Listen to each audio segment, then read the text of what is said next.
Today we are going to cover the 5 must-have project management reports. As project managers we just can't get away from governance.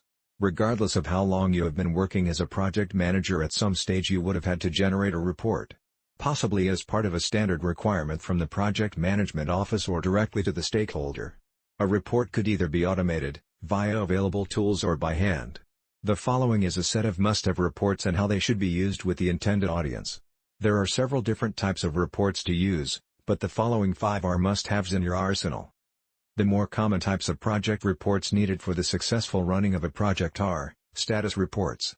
This report can be produced either weekly or monthly, but more commonly, depending on the size of the organization, status reports are generated on a fortnightly basis. The frequency depends on where you are in the project and how much there is to say.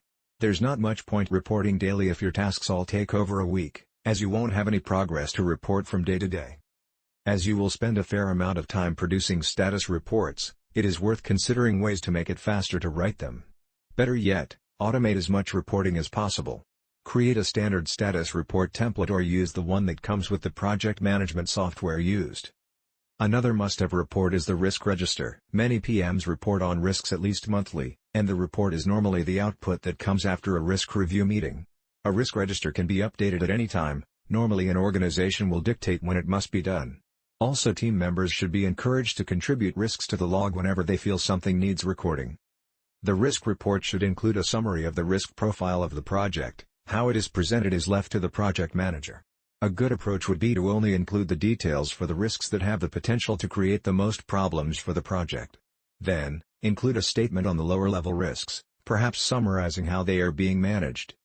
Possibly produce a report about all the risks in a project, regardless of how significant they are. It's probably easiest to do this as an automated download from your project management software, or if you keep your risk log in another format like a spreadsheet, by issuing a complete copy of that document.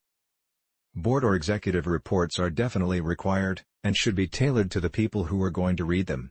So the report produced for the project board will have a different level of detail in it compared to the weekly status update that goes to the internal project team and key business stakeholders.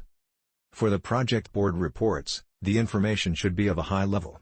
They will want to read about things that are important to them, like issues they can help resolve, a summary of the budget position, and whether or not the project is on track, and the upcoming and delivered milestones.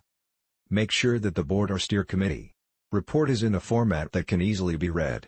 For example, if executives are always on the road and use their smartphones to check emails, don't produce reports in the form of a complicated spreadsheet that won't display correctly, or include loads of large graphics that will take ages to download. A PDF will render across devices when emailing a static report. Or possibly grant licenses for board members or senior leadership so they can see real-time dashboard reports on the go. Resource allocation report is another. Using the project management planning software to work it all out is a great tool to have. Most software tools, whether they are a standalone Gantt chart software or fully featured project tools with integrated timesheets, will have the option to create a resource report. The resource report will show the breakdown of which project team member is allocated to which task on which day. They can also be used to pinpoint over-allocation problems, where a team member is allocated to more than one task. If a resource is working on more than one task at a time, then this can be detrimental to the outcome of the project. Use the resource report to ensure that there aren't any individuals overcommitted and reschedule those tasks as necessary. Resource reports can also be useful for scheduling more than one person.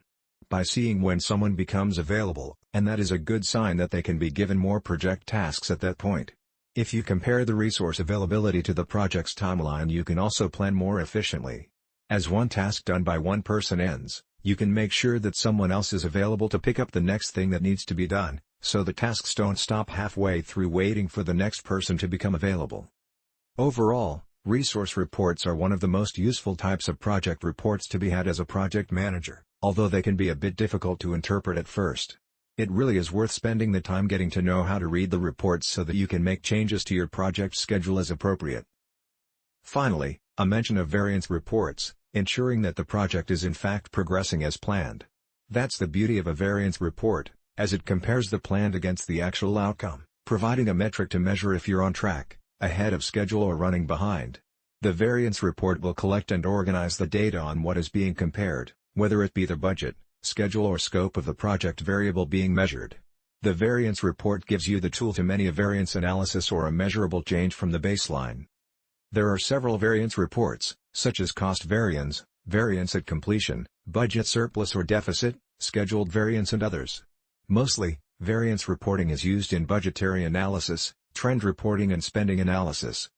The variance report is a great tool for the project manager, who needs a lens into the project's progress so as to make intelligent decisions on allocating resources. But not only project managers benefit from the reporting. Stakeholders are interested in high-level reporting, and variance reports give them a thumbs up or down as to the progress of the project and whether it meets its schedule and budget.